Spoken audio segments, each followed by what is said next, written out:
paskatījušās uz šiem tā kā fenomeniem. Uzreiz saku, ilgi jūs neaizturēju, šo filmu ir gara. Un tad tālāk sekos konkurss, un tad ķersimies klāt filmai. Tātad pirmā lieta, everything is connected, un visām lietām, kuras jums šķiet, ka jūs zinat, kādas darbojas, īstenībā var pievienot vēl visu kaut ko klāt. Kāds ir darīts filmās? Šeit ir 3 diezgan līdzīgas filmas, kas ir Bābela Crash un 21 grams, kā mēs redzam arī pēc plakātiem gan līdzīgas. Un šīs filmas parāda to, kā ir saistītas lietas un kā viena darbība ietekmē citu. Visās ir parādīti vairāk stāsti, kurā katrs cilvēks izdarot kādu šķietami nenozīmīgu lietu vai varbūt arī vairāk nozīmīgu lietu, īstenībā ietekmē citu cilvēku dzīves, tādu pilnīgi nesaistītu cilvēku dzīves un cik labas un sliktas sekas tam mēdz būt. Tur arī parādās mazliet karma un tādas lietas. Tālāk mums ir tādas filmas kā The Fountain, kas arī lēkā līdz laikam un arī parāda to, cik neiedomājamos veidos viss var būt saistīts. Tad mums ir Sliding Doors, kura piedāvā tādu variantu, ka cilvēkam ir iespēja vienu soli spērt vienā virzienā vai citā virzienā, un attiecīgi no tā var mainīties pilnīgi visa dzīve, pilnīgi krasi. Un tad mums ir Mr. Nobody, kurš arī skatās uz to, kā viena vai pāris izvēles var ietekmēt visu tavu dzīvi. Un tā mēdz runāt, ka no Klauda atlases mēs varam sagaidīt kaut ko diezgan līdzīgu un arī vizuāli līdzīgu Mr. Nobody. Tālāk deja vu efekts noteikti jebkuram no mums ir bijis. Tā ir tā sajūta, ka tas kādreiz jau ar mums ir noticis.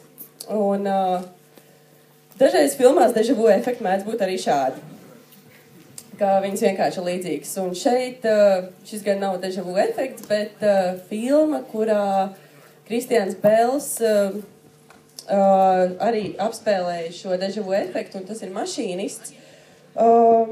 Filmas doma ir tāda, ka viņam filmas galvenajam varonim ir insomnija, un viņš nespēja gulēt, un rītot cauri dienām ar viņu notiek visādas dīvainības un visādi arī deja vu efekti. Un viņam šie deja vu momenti ir radušies, tāpēc, ka viņš ir piedzīvojis kādu psiholoģisku traumu. Tālāk paskatīsimies, kā jau šīs filmas veidotāji skaidro deja vu efektu vienā no savām iepriekšējām filmām Matrixā.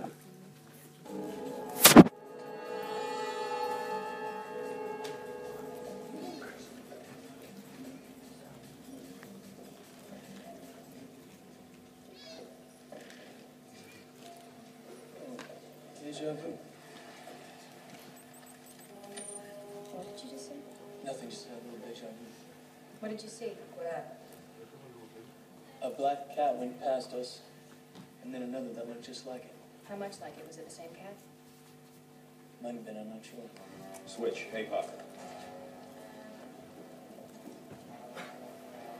What is it? Deja vu is usually a glitch in the Matrix. It happens when they change something.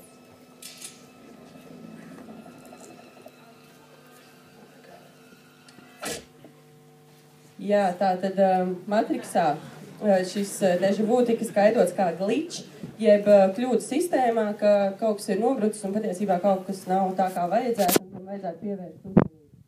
Redzēsim, kā veidotāji pavērsīs deja vu efektu tajā filmā. Tālāk mums ir tauriņa efekts. Jā, mazais sneaky tauriņš, kurš pavicina savus spārnus.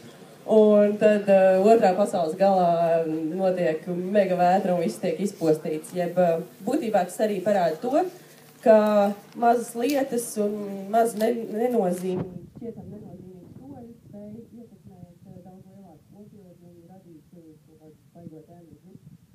Un par to visiem labāk zināmā filma ir tauriņa efekts, kur filmas galvenajiem varonim ir iespēja atlikt visu pa laikam laikā un izmainīt kādu no savām darbībām. Un tad attiecīgi viņš atlikt kādu brīdī atpakaļ laikā, izmaina darbības un kļūst pavisam citādāk. Un viņa dzīve kļūst citādāk, tāpat arī visi cilvēki, kas viņiem apkārt. Un nezinu, kā tas būtu noticis ar Eštonu Kačeru, ja viņš kaut ko pamainītu savā dzīvē. Jā, un tātad tas, ko mēs noskaidrojām, ko parādīs gan Klauda Atlas, gan arī rādījuši ļoti daudz filmas līdz šim, ir tas, ka viena lieta noved pie citas, un patiesībā viss ir saistīts, un mums jādomā par to, ko mēs darām. Tad es palūkšu kolēģus izdalīt jums balvas. Es pārņemu stafeti no Leldes.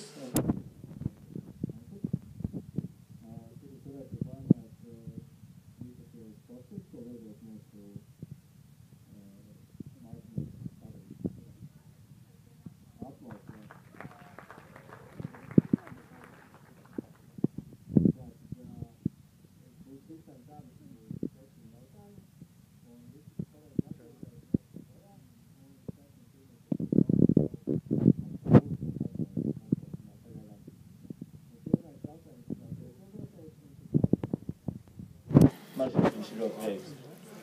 Tā, tad jautājums. Kur ir atbildēt? Jā. Tā, tad pareizi lūdzu nāc lejā. Tā tad no filmas Matrix, protams. Jā, nākamais jautājums par Natāliju Portmani. Jums ir jāpasaka, kuras filmas uzņemšanas laikā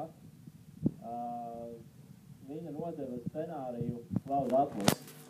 Bija for Vendetta. Jā, tieši tā.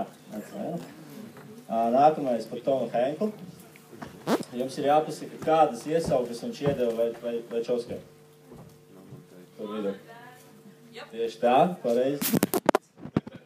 Diezgan erudīts šodien esam. Nākamais tāds vairāk no vēstures. Kāda nolūkam tika izmantoti pirmie mākoņi Atlantā? Rokpartne? Nē.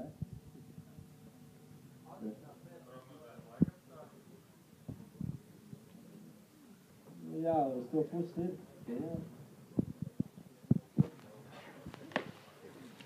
Jā, mēs pieņemam atbildi. Šī ir pareiza atbildi. Nākamais par tiem pašiem atbildi. Gadā tika izgatavots pirmais.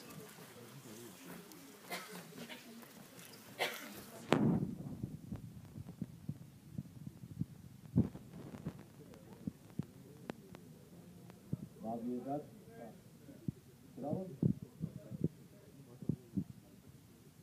Es domāju, ka mēs pieņemsim, jo kļūda diezgan maz.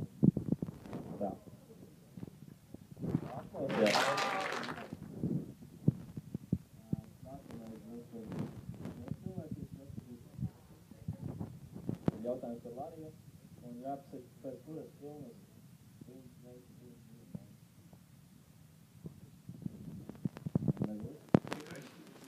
Roka jāpasaka. Jā, šeit bija atbildes Speed Racer, pareizi, un tagad Larijas sākas Lāna.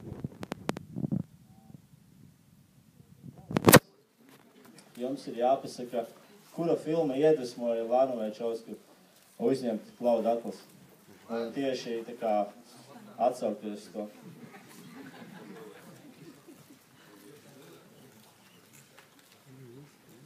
Mūsu Facebook lapā bija pāris hinti ievietot.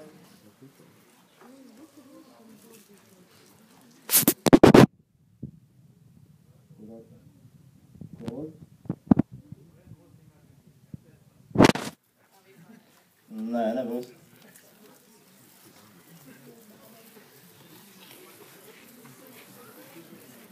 Filmas režisors ir tas pats, kurš filmē The Shining. Jā, bet jānosauc, kur ir filma tieši.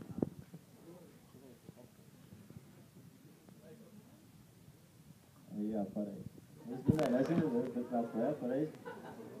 Un tātad tagad ir visi 7. Jā, 7 laimīgie. Un galvenā balva, par kuru jūs cīnīsieties, ir boksets. Matrix boksets. Diezgan vērtīga balva. Paldies. Un jautājums jums būs, kura ir pirmā Večovska filma režisētā?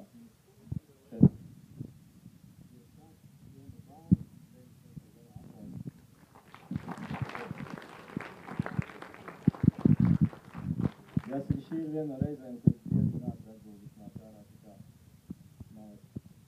Un nākamais vlogu seans būs decembrī, bet par to, kas pa filmu būs, to mēs pateiksim vēlāk, tā kā sekojiet informāciju mūsu blogos.